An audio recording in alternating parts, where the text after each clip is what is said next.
So very good morning मेरे प्यारे बच्चों। आज का डिस्कशन स्टार्ट करते हैं विंस्टन चर्चिल के कोट के साथ। विंस्टन चर्चिल कहते हैं an appeaser is one who feeds a crocodile hoping it will eat him last. Simple मतलब है कि क्रोकोडाइल को, एक मगरमच्छ को कितना भी खाना डाल दो, आखिर में वो तुम्हें ही खाएगा। बहुत ही अच्छा कोट है। इसको एक एग्जाम्पल के थ्रू हम समझते हैं। जैसे लेट्स से इंडिया और चाइना, एक हाइपोथेटिकल एग्जाम्पल है बच्चों। इसको हाइपोथेटिकल एग्जाम्पल के थ्रू बहुत अच्छे से समझा जा सकता है। जैसे इंडिया और चाइना, लेट्स से चाइना जो है यहाँ पे क्रोकोडाइल का काम करता है, एक एग्रेसर है, क्योंकि हम सभी को पता है चाइना जो है इंडिया को परेशान करता रहता है, स्पेशली बॉर्डर एरियाज़ पे। लद्दाख हो गया हमारा, अक्साई चीन को कैप्चर कर रखा है। हमारा जो अरुणाचल प्रदेश है कहता है उसे साउथ चाइना, ये क्या है, साउथ तिब्बत है। तो ये जो चाइना है ये काइंड ऑफ एग्रेसर है, एक क्रोकोडाइल है। अगर इंडिया इसकी डिमांड, जो ये डिमांड कर रहा है, बेसिकली इंडिया स्टैंड नहीं लेती, क्योंकि आप सभी को पता है कि इंडिया जो है एकदम स्टैंड ऑफ कर देती है। हमारे बॉर्डर्स पे भी स्टैंड ऑफ हो रखे थे कि एकदम कन्फ्रंट करती है, सामने खड़ी हो जाती है कि नहीं, ये जो तुम बोल रहे हो ये गलत है, अक्साई चीन हमारा है, ये अरुणाचल प्रदेश हमारा है। अगर इंडिया ये ना करके इसको अपीज़ करे, इस क्रोकोडाइल को अपीज़ करे, मतलब क्या कि ये जो डिमांड करता है उसकी डिमांड को सेटिस्फाई कर दे, तो एक दिन ऐसा आएगा कि पहले अक्साई चीन दे दिया, फिर अरुणाचल प्रदेश दे दिया, एक दिन ऐसा आएगा ये चाइना पूरे इंडिया को खा जाएगा। और यही कुछ मतलब है बच्चों हमारे कोर्ट का, कि अगर क्रोकोडाइल को जो अपीज़ करता है, आखिरी में जो क्रोकोडाइल होता है वो उसे ही खा जाता है, लेकिन वो सोचता है क्या कि मुझे छोड़ देगा, लेकिन ऐसा नहीं होता। बहुत ज़्यादा रिलेवेंट है ये जो कोट है हमारे आजकल जियोपॉलिटिकल जो सिचुएशन चल रही है, क्योंकि आप सभी को पता है कि डिफरेंट कंट्रीज़ के अंदर क्या हो रहा है कि तख्ता पलट हो रहा है। लेजिटिमेट जो गवर्नमेंट है उसको रेडिकल जो वहाँ के एक्सट्रीमिस्ट जो ग्रुप है वो उसको हटा के खुद पावर में आ रहे हैं। और जो पूरा वर्ल्ड है, स्पेशली जो मोस्ट पावरफुल जो नेशन है यूएसए, वो भी उसको लेजिटिमेसी देता है। तो ये कुछ कहीं ना कहीं जो हमारे कोर्ट से ही रिलेवेंट है कि क्रोकोडाइल को अपीज़ करोगे तो एंड में तुम्हें ही खाएगा। तो बहुत ही अच्छा ये एडिटोरियल है, क्योंकि ऐसे जो टॉपिक्स हैं सीएपीएफ के एग्ज़ाम में आते हैं, ठीक है। और हमें यहाँ पे मल्टी डायमेंशनल लिखना होता है, तो हमें बहुत सारी चीज़ों के बारे में पता होना चाहिए। न्यूज़पेपर में ऐसा हम पढ़ते हैं, लेकिन इसको जो होता है सिंक्रोनाइज करना, उसमें प्रॉब्लम आती है। लेकिन ये जो एडिटोरियल्स होते हैं ये उसमें हमारी बहुत ज़्यादा हेल्प करते हैं। तो इसको उसी अंडरस्टैंडिंग के साथ अपने सीएपीएफ के एग्ज़ाम के साथ अलाइन करते हुए हम अपना डिस्कशन स्टार्ट करते हैं। और बच्चों हमारा एम क्या है आप सभी को पता होना चाहिए। लर्निंग सीएपीएफ का एम है क्या, अपने लर्निंग के भंडार को, अपने ज्ञान कोश को बढ़ाना। और हम daily slow and study win the race जो कॉन्सेप्ट है उसी के बेस में अपनी लर्निंग करते हैं और लर्निंग को, अपने ज्ञान कोश को बढ़ाते हैं। चलो ज़्यादा देर ना करते हुए अपना डिस्कशन स्टार्ट करते हैं। देखो हम सभी को पता है ये जो रेडिकल इस्लामिस्ट ग्रुप है, रेडिकल क्या होता है बच्चों पे, सबसे पहले इसको समझो। जो एकदम तख्ता पलट करना चाहते हैं उन्हें क्या कहते हैं, रेडिकल्स, ठीक है। जो एकदम government slow and study change नहीं चाहते, वो एकदम तख्ता पलट करना चाहते हैं, उन्हें कहते हैं radicals. Extremist group kind of वही होते हैं, ठीक है। तो हमने अभी पास्ट में अपना क्या देखा, अफगानिस्तान में 2021 में आप सभी को पता है, क्योंकि हम फोर्स की तैयारी कर रहे हैं, तो जो जियो पॉलिटिकल सिचुएशन में ऐसी सिचुएशन होती है उसको हम बहुत ज़्यादा नोटिस करते हैं। अफगानिस्तान में तख्ता पलट हो गया था। वहाँ पे जो तालिबानीज थे, जो काइंड ऑफ एक्सट्रीमिस्ट ग्रुप थे, उन्होंने वहाँ की जो लेजिटिमेट जो गवर्नमेंट थी उसको हटा के वहाँ पे पावर को सीज कर लिया था। लेकिन जब तक पावर सीज नहीं होती उससे पहले आप सभी को पता है कि यूएस तालिबानी से फाइट कर रहा था, ठीक है। लेकिन जैसे ही पावर में आया तालिबान, तो यूएस, चाइना हो गया, रशिया हो गया, सब ने उसको लेजिटिमेसी दे दी, उसके साथ काम करने के लिए तैयार हो गए। तो ये कहीं ना कहीं हमारा जो कोड था कि क्रोकोडाइल को अपीज़ करने वाली जो चीज़ है वही करना, चालू कर दिया।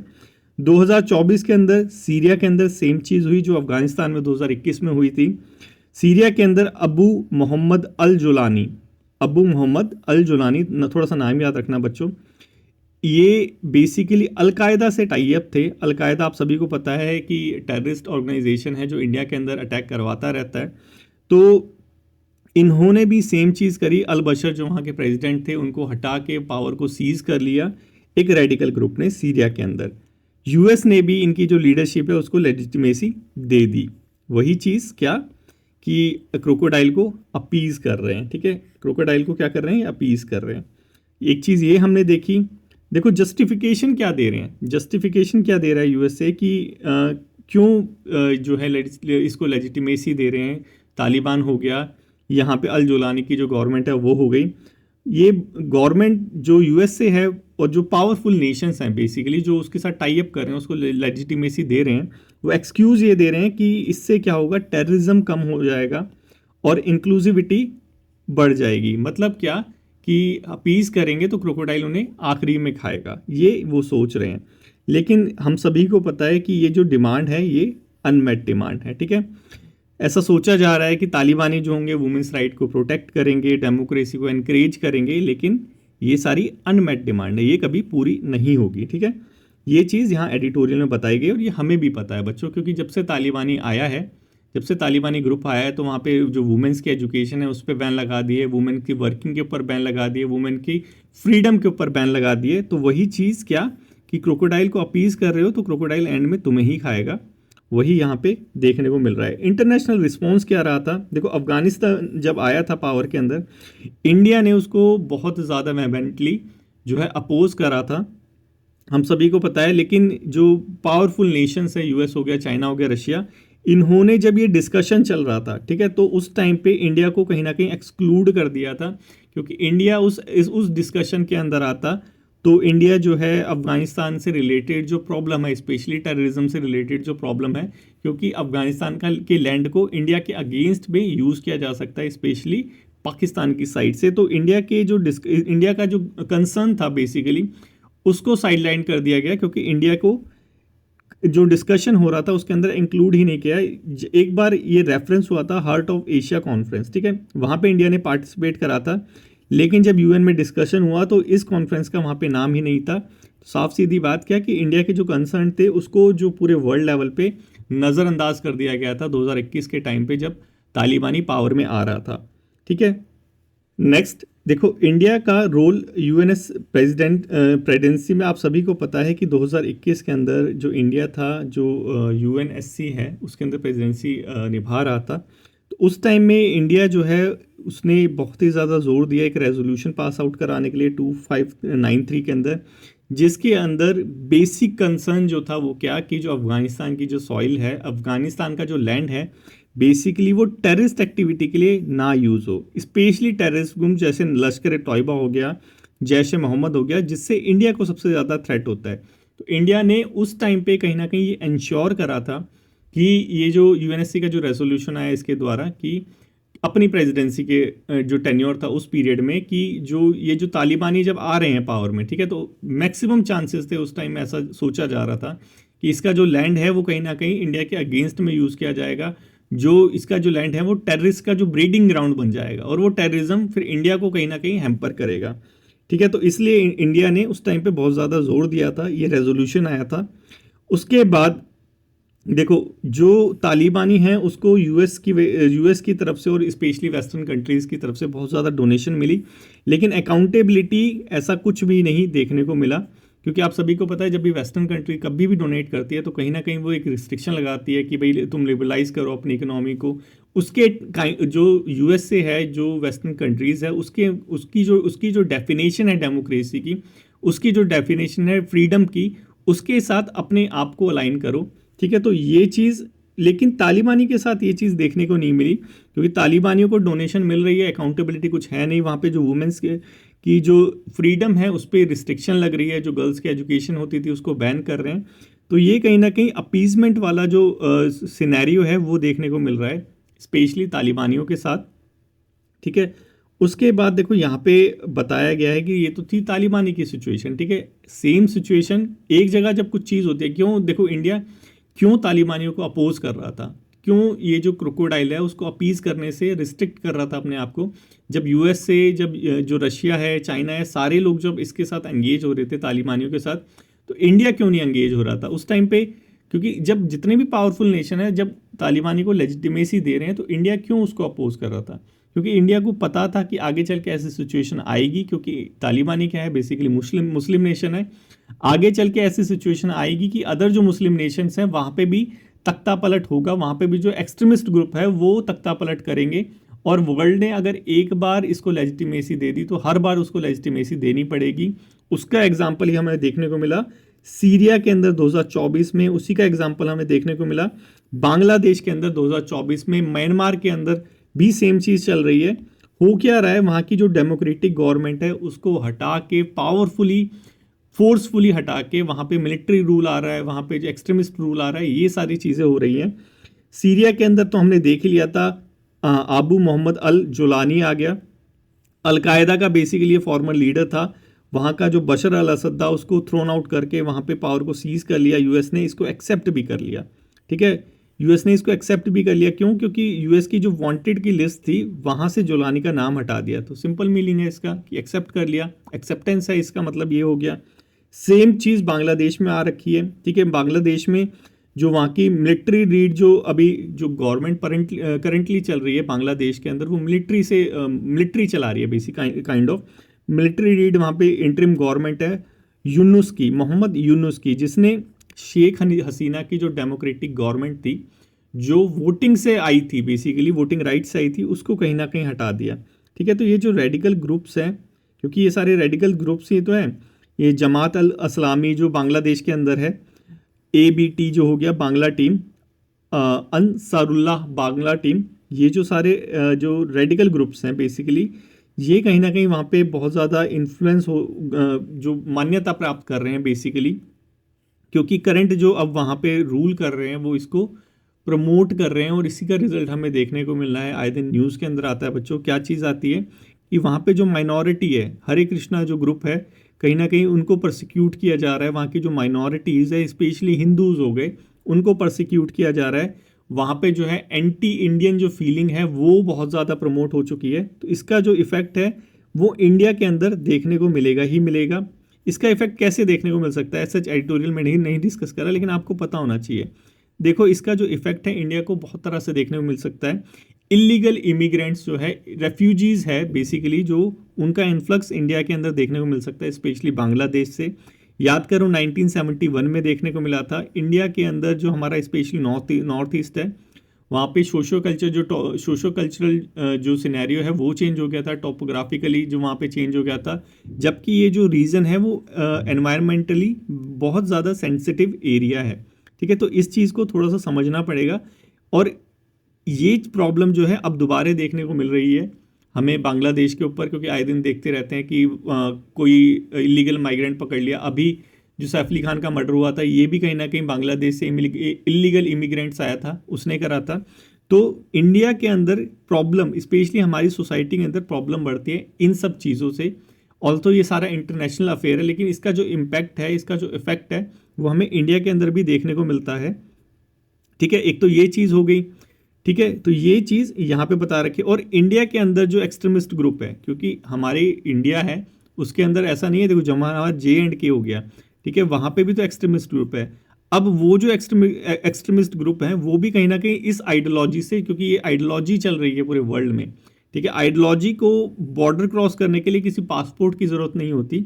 तो ये जो आइडियोलॉजी हमारी J&K में भी आएगी, वहाँ पे फिर सेम डिमांड उठेगी, वहाँ पे भी फिर ये सारी चीज़ें उठेगी, वहाँ पे भी फिर इंस्टेबिलिटी आएगी, हमारी कंट्री के अंदर भी इंस्टेबिलिटी आएगी। ये जो वर्ल्ड लेवल पे क्रोकोडाइल को अपीजमेंट वाली जो पॉलिसी चल रही है उससे। ठीक है, ये आई होप आपको समझ आया होगा अच्छे से बच्चों, चल क्या रहा है वर्ल्ड लेवल पे, उसका इम्पैक्ट जो होगा इंडिया के अंदर क्या होगा, ये सारी चीज़ें हमने यहाँ पे देख ली। इम्प्लीकेशंस इंडिया में क्या होगा हमने बहुत ज़्यादा देख लिया, जितना यहाँ पे बताया भी नहीं उससे ज़्यादा। यही चीज़ यहाँ पे बता रखी है, बांग्लादेश थ्रेट फ्रॉम बांग्लादेश से थ्रेट आएगा, एंटी इंडियन रेटोरिकल, वो सारी चीज़ें बता रखी है। ठीक है, इंडिया को क्या करना चाहिए, क्वेश्चन अप्रोच फॉलो करनी चाहिए, गुड रिलेशंस बनाने चाहिए, लेकिन वहाँ पे गुड रिलेशंस प्लस विजिलेंट, मतलब क्या कि इंडिया को बांग्लादेश के अगेंस्ट जो है एंटी स्टेंस नहीं लेना चाहिए, कुछ अनाप शनाप नहीं कहना चाहिए। आप देखेंगे कि इंटरनेशनल अफेयर में ज़रा सी बात कहने का भी जो इम्पैक्ट होता है बहुत ज़्यादा सीवियर होता है। तो यहाँ पे ये चीज़ बताइए कि हमें उनके साथ जो है डिप्लोमेटिक लेवल पे प्रॉब्लम को सॉल्व करना चाहिए, जैसे हमने चाइना के साथ करा, स्टैंड ऑफ हो रहा था, सेम वैसे ही। और सतर्क भी रहना चाहिए, ऐसा नहीं है कि डिप्लोमेटिक लेवल पे बात कर रहे हैं तो हम बिल्कुल ही रिलैक्स हो जाएं। अगर ये सारी चीज़ें करेंगे तो हमारा जो प्रॉब्लम हम जो फेस करने वाले हैं फ्यूचर में, वो कहीं ना कहीं सॉल्व हो जाएगी। अब ग्लोबल प्रोस्पेक्टिव देखो बता रखा है यहाँ पे क्या, कि जो रिलीजियस हेट है बेसिकली माइनॉरिटीज़ के लिए, वो कहीं ना कहीं राइज हो रही है। देखो यहाँ पे बताया है, इंडिया ने हाईलाइट भी करा था इन सब चीज़ों को, कि जो नॉन अब्राहमिक रिलीजन है।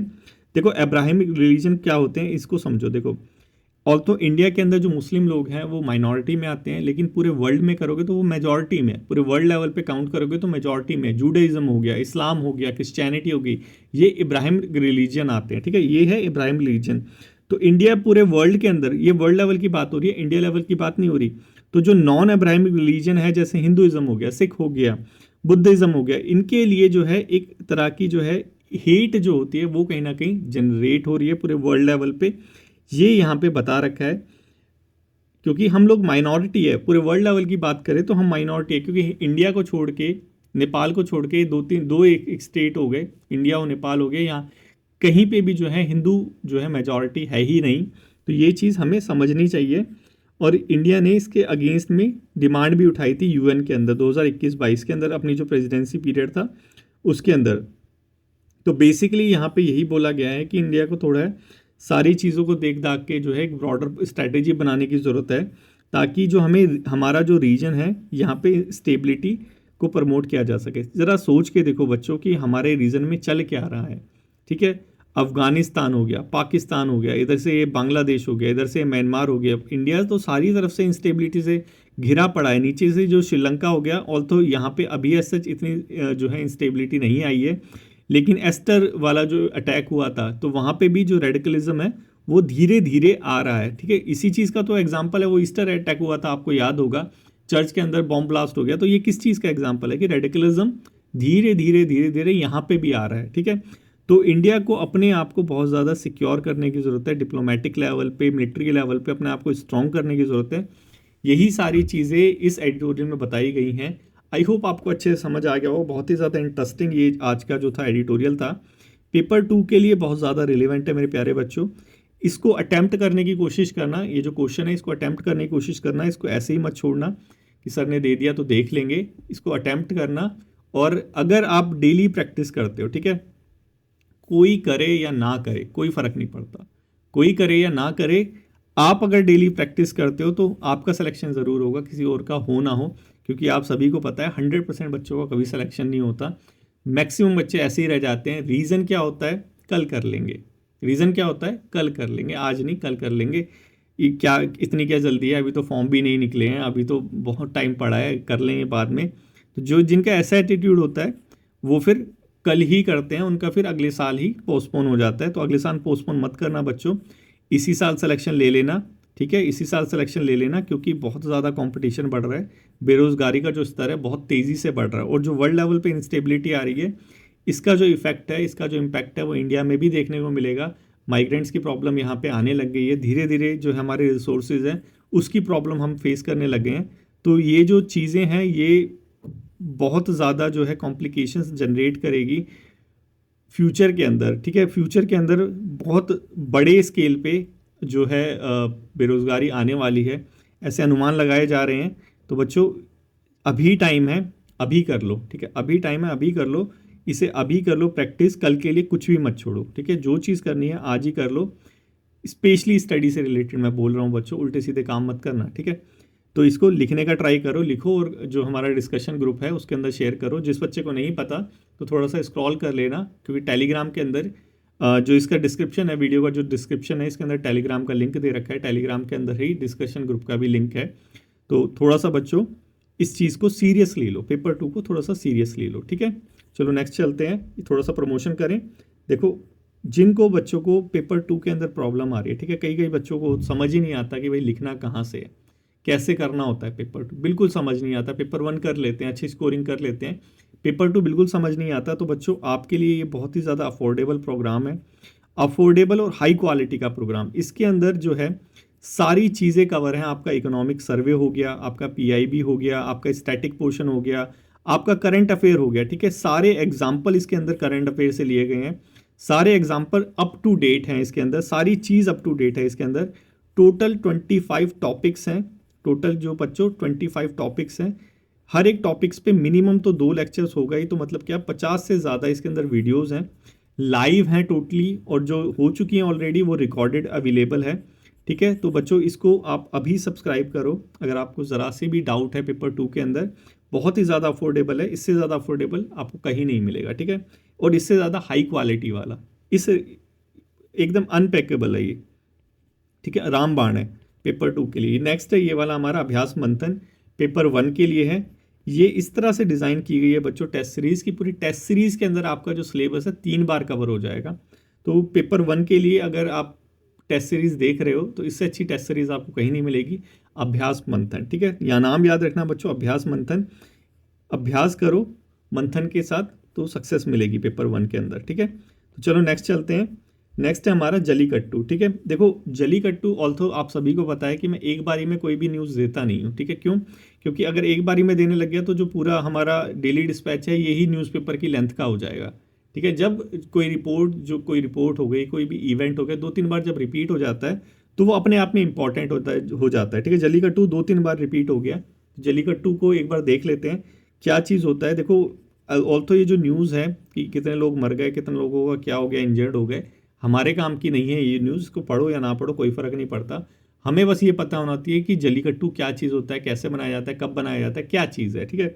तो यही चीज़ मैच द फॉलोइंग में आ जाती है, मल्टीपल स्टेटमेंट दे देते हैं, हम कर नहीं पाते, ठीक है। तो हमें थोड़ा सा इसको ध्यान से देखना है।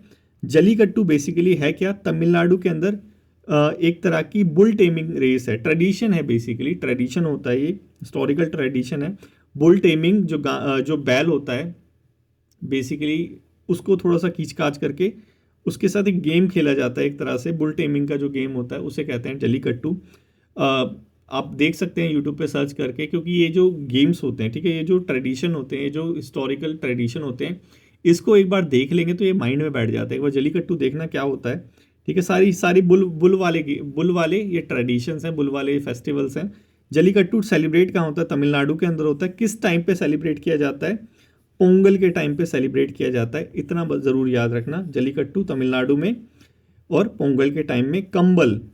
कंबाला कहते हैं वैसे तो। कंबाला कहाँ पे होता है? कंबाला सेलिब्रेट किया जाता है कर्नाटका में। किस टाइम में? विंटर मंथ्स में सेलिब्रेट किया जाता है, ठीक है। कंबाला कहाँ पे सेलिब्रेट किया जाता है बच्चों? कर्नाटका के अंदर विंटर मंथ्स में। जलीकट्टू तमिलनाडु में पोंगल में, ठीक है। बुलबुल फाइट, देखो अजीब सा नाम है, बुलबुल फाइट कहाँ पे होता है? ये बुलबुल फाइट ये बेसिकली होता है असम के अंदर बीहू फेस्टिवल के टाइम पे। ये जो हमारी बुलबुल फाइट है ये सेलिब्रेट की जाती है, ठीक है। असम के अंदर एक बहुत ही ज़्यादा फेमस टेम्पल है, उस टेम्पल का नाम बताओ मेरे को कमेंट बॉक्स में कमेंट करके बच्चों। ऐसे ही तो जो है इंटरलिंकिंग करनी पड़ेगी हमें नॉलेज अपनी, ठीक है। बैसाखी, देखो बैसाखी भी एक तरह से बुल फाइट ही है एक बेसिकली। कहाँ पे सेलिब्रेट होता है बैसाखी? पंजाब और हरियाणा में। किस सीजन के बाद? हार्वेस्ट फेस्टिवल वैसी जब वो कटाई वगैरह होती है उसके बाद सेलिब्रेट किया जाता है। तो ये बेसिक इन्फॉर्मेशन थी हमारे जो बुल से रिलेटेड जितने भी फेस्टिवल्स होते हैं, ठीक है। अब बच्चों ये क्वेश्चन नंबर 1 है, इसको अटेम्प्ट करने की कोशिश करना। कमेंट बॉक्स में कमेंट करो क्या आप इसका आंसर कर पा रहे हो, देखते हैं, ठीक है। नेक्स्ट है हमारा CISF के जो नए DG हैं वो अपॉइंट हुए हैं, इनको थोड़ा सा अच्छे से देख लेते हैं। ज्ञानेंद्र प्रताप सिंह जी हमारे जो CISF है, CRPF reserve forces CRPF central reserve forces के जो नए DG हैं वो अपॉइंट हुए हैं, ठीक है। 1991 के बैच के हैं और इनको अपॉइंट करा है after the approval of appointment committee of the cabinet, ठीक है। अब ये तो हमने बेसिक इन्फॉर्मेशन देख ली। वितुल कुमार जी थे, ये भी IPS ऑफिसर ही थे, सीनियर IPS ऑफिसर जो अभी तक यहाँ पे थे, इस भार को संभाल रहे थे। तो इसको अभी CRPF के जो नए DG हैं हमारे ज्ञानेंद्र प्रताप सिंह, इन्होंने संभाला है, ठीक है। तो अब तुम्हें बच्चों एक क्वेश्चन का आंसर देना है, ये जो अभी समझा है इससे एकदम अलग है, ठीक है। इसको कमेंट बॉक्स में कमेंट करो। नेक्स्ट है हमारा ले परोसा, ठीक है। ले परोसे क्या चीज़ है? देखो नवल अभी एक्सरसाइज हुई है, मल्टीलैटरल बेसिकली नवल एक्सरसाइजेज है, इंडियन ओशियन रीजन के अंदर फ्रांस ने कंडक्ट कराई है। अब देखो भाई फ्रांस क्यों कंडक्ट करा रहा है भाई इंडियन ओशियन रीजन के अंदर? यहाँ तो इंडिया जो है वो फर्स्ट प्रोवाइडर है, तो फ्रांस अपने वाले ओशियन में करें, यहाँ पे क्यों कर रहा है? चाइना, ठीक है, याद रखना बच्चों, चाइना की वजह से। कब कंडक्ट हुई थी, कब कंडक्ट होगी? अभी जनवरी 16 से अभी 20 हो गई, अभी चल रही है ये एक्सरसाइज 16 से लेके 24 तक, जनवरी 16 से लेके 24 तक ये कंडक्ट हुई है। कहाँ पे कंडक्ट होगी? ये है मलक्का स्टेट हो गया, सुंडा स्टेट हो गया, लॉम्बॉक स्टेट हो गया। कल का डेली डिस्पैच देख लेना, लास्ट जो हमारा था सैटरडे का डेली डिस्पैच देखना, हमने ये सारे स्टेट जो है वहाँ पे डिस्कस किए थे, ठीक है। ये सारे जो स्टेट है वहाँ पे डिस्कस किए थे। बेसिकली ये चॉक पॉइंट्स है। चॉक पॉइंट्स आप सभी को पता होना चाहिए कि हमारा इंटरनेशनल जो ट्रेड होता है एक नैरो जोन से जब गुजरता है, तो उस नैरो जोन को अगर हमने कंट्रोल कर लिया तो क्या होगा, उस ट्रेड का जो रूट है उसको ही हम डिस्ट्रक्ट कर सकते हैं, ठीक है। उसे ही हम क्या कहते हैं, चॉक पॉइंट्स। हमने देखे थे वेरियस चॉक पॉइंट्स, उनमें से मलक्का स्टेट हो गया, सुंडा हो गया, लोम्बोक हो गया, ये सारे उन्हीं स्टेटों में से आते हैं, ठीक है। मलक्का स्टेट को तो डिलेमा ऑफ चाइना भी कहते हैं, ठीक है। चाइना बेसिकली इसके चौक से डरता है। क्यों? क्योंकि अगर ये चौक हो गया, क्योंकि यहाँ पे इंडिया की पोजीशन बहुत ज़्यादा पावरफुल है, ये चौक हो गया तो उसका ट्रेड जो है वो कहीं ना कहीं इफेक्ट होगा, ठीक है। इंडियन ओशन, पैसिफिक ओशन के रीजन के बेसिकली बीच में आता है, ये हम समझ चुके हैं। लास्ट का जो हमारा डेली डिस्पैच है उसको थोड़ा सा देख लेना, ठीक है। अब देखो इंडियन नेवी, हमारी जो इंडियन नेवी है इसका जो INS मुंबई है, जो गाइडेड मिसाइल डिस्ट्रॉयर है, इसने पार्टिसिपेट किया था इस एक्सरसाइज के अंदर। स्ट्रेटेजिक इंपॉर्टेंस, चाइना नेवी की जो इन्फ्लुएंस है जो बढ़ रहा है पर्टिकुलरली हमारे इंडियन ओशन रीजन के अंदर, आप सभी को पता है वो अपनी पनडुब्बी लेके आ जाता है, तो उसको काउंटर करने के लिए बेसिकली इनडायरेक्टली, क्योंकि डायरेक्टली तो हम बोल नहीं सकते कि भाई चाइना को काउंटर करने के लिए हम ये नवल एक्सरसाइज कर रहे हैं, तो ये एक्सरसाइज उस चीज़ के लिए कंडक्ट कराई गई है। फोकस क्या था बेसिकली एक्सरसाइज का, मरी टाइम सेफ्टी को स्ट्रेंथन करना, जो नेचुरल रिस्क होता है, drug trafficking, illegal immigration, environmental hazard, ये सारी चीज़ें जो हो रही हैं इसको कहीं ना कहीं रिस्ट्रिक्ट करना, ये इसका एम था, ठीक है। पार्टिसिपेटिंग कंट्री कौन कौन सी थी? देखो ये सारी जो कंट्री है इंक्लूडिंग इंडिया, इंडोनेशिया हो गया, फ्रांस हो गया, कनाडा हो गया, ऑस्ट्रेलिया हो गया, US हो गया, UK हो गया, सिंगापुर हो गया, मलेशिया हो गया, ये सारी जो कंट्री थी इसने पार्टिसिपेट करा है, ठीक है। अब देखो इसको याद करने का तरीका क्या होता है, देखो आप पहले प्रीवियस ईयर क्वेश्चंस देखो, अपने जब प्रीवियस ईयर क्वेश्चंस देखोगे तो क्या आपको समझ आएगा कि प्रीवियस ईयर क्वेश्चंस में पर्टिकुलरली कोई पर्टिकुलर ऑर्गेनाइजेशन था, क्वाड हो गया चाहे SC हो गया, इसके मेंबर देखो कि ये सारे मेंबर आते हैं या नहीं आते, ठीक है। उसके हिसाब से आप याद करने की कोशिश करो इनको। इसके अंदर इंटरऑपरेबिलिटी जो है एनहेंस करी थी, आयोरिस जो सिस्टम है उसको यूज़ करा था। इस आयोरिस सिस्टम किस लिए यूज़ होता है? इंफॉर्मेशन एक्सचेंज के लिए यूज़ होता है, तो वो चीज़ यहाँ पे यूज़ की गई थी। तो बस इतना ही जानने के लिए इंपॉर्टेंट है हमारा ले भरोसा के बारे में। आ गया तो आप आंसर कर पाओगे, अगर आंसर कर पाओगे तो इसका भी आंसर करो। क्वेश्चन नंबर 3 है बच्चों, कमेंट बॉक्स में कमेंट करो। नेक्स्ट और आज का लास्ट है आसियान, ठीक है। देखो आसियान अभी बेसिकली न्यूज़ में क्या आया था, न्यूज़ में बेसिकली यही आया था कि आसियान ने म्यांमार में जो जुंटा है, हमें पता है अभी तो देखा था मिलिट्री वाला, तो उनको बोला है कि भाई वहाँ पे जो फ्रेश इलेक्शन है वो कंडक्ट कराओ, जो सीज़ फायर है उसको प्रायोरिटाइज करो, सीज़ फायर करके इलेक्शन कंडक्ट कराओ। ऑल तो जो न्यूज़ है एज सच इतनी इंपॉर्टेंट नहीं है, लेकिन आसियान आया है तो थोड़ा सा इंटरनेशनल ऑर्गेनाइजेशन को थोड़ा समझना पड़ेगा, आसियान को थोड़ा समझते हैं। देखो आसियान की फुल फॉर्म क्या है? Association of south east Asian nation, ठीक है। Association of south east Asian nation किस लिए एस्टैब्लिश हुआ था? पॉलिटिकल और सोशल स्टेबिलिटी को प्रमोट करने के लिए। कौन सी डिक्लेरेशन में? आसियान डिक्लेरेशन, जिसको बैंकॉक डिक्लेरेशन के नाम से भी जानते हैं, 1967 में, ठीक है। इसके फाउंडिंग फादर को तो ज़रूर याद रख लेना। इसके फाउंडिंग फादर हैं इंडोनेशिया हो गया, मलेशिया हो गया, फिलीपींस हो गया, सिंगापुर हो गया, थाईलैंड हो गया, ठीक है। तो ये सारे लोग कौन आते हैं? इसके फाउंडिंग फादर के अंदर आते हैं। इसका मोटो क्या है? मोटो है इसका one vision, one identity, one community, मतलब क्या? एकता, काइंड ऑफ। 8 अगस्त को इसका ऑब्जर्वेशन डे होता है। हेडक्वार्टर कहाँ पे है इसका? जकार्ता में। सेक्रेटरीट, हेडक्वार्टर एक ही बात हो गया एक तरह से। चेयरमैनशिप कैसे होती है? रोटेटरी होती है, अल्फ़ाबेटिकल ऑर्डर पे जो है इसकी चेयरमैनशिप को कंडक्ट कराया जाता है। इंडिया के साथ फ्री ट्रेड एग्रीमेंट है इसका। ईस्ट एशिया समिट इसी का एक वर्किंग मैकेनिज्म है, जिसके अंदर इंडिया ने पार्टिसिपेट करा था बेसिकली सिक्योरिटी और प्रॉस्पेरिटी के लिए। इसी का एक और मैकेनिज्म है ADD-MM, जिसमें इंडिया ने करा था, वो तो एटलीस्ट हमें पता होना चाहिए। डिफेंस मिनिस्टर की जो मीटिंग होती है उसे कहते हैं। इसके अंदर इंडिया ने पार्टिसिपेट करा था। 8+ कंट्री और इंक्लूड है, जिसमें एक इंडिया भी है, ठीक है। थोड़ा सा ये भी हमने देख लिया। उसके बाद जो सबसे मोस्ट इम्पॉर्टेंट चीज़ है यहाँ पे, क्या इसके मेंबर्स कौन कौन से हैं, बस इसको याद रखना, ठीक है। इसमें देखो म्यांमार है, बिल्कुल म्यांमार है, अभी तभी तो उसको बोला है कि यहाँ पे सीज फायर करो, क्योंकि इसका क्या है, इसको आसियान के अंदर पीस को प्रमोट करना है। तो बस यही है इसके अंदर। आप अगर आपको समझ आ गया हो आसियान का, तो ये जो हमारा क्वेश्चन नंबर 4 है बच्चों, इसको थोड़ा कमेंट बॉक्स में कमेंट करने की कोशिश करो। एक हमारे यहाँ पे ट्राया के ऊपर आया था, उसके अंदर बस ये चीज़ मेरे को, मतलब चीज़ें तो बहुत सारी थी, लेकिन ये चीज़ मेरे को सबसे ज़्यादा इंपॉर्टेंट लगी कि अनकॉन्सोलिडेटेड कमर्शियल कम्युनिकेशन को स्पैम के नाम से जाना जाता है। ठीक है, तो थोड़ा आपको ये पता होना चाहिए। इसके बाद नेक्स्ट चलते हैं। नेक्स्ट बस यही है इंट्रोडक्शन, क्योंकि मैंने आपको बोला था कि इंट्रोडक्शन से रिलेटेड कुछ भी आएगा तो मैं आपको प्रोवाइड कराऊंगा, क्योंकि द हिंदू तो प्रोवाइड करा नहीं पा रहा, लेकिन इसका भी एक सॉल्यूशन है, जल्दी ही मैं आपको ये भी प्रोवाइड कराऊंगा।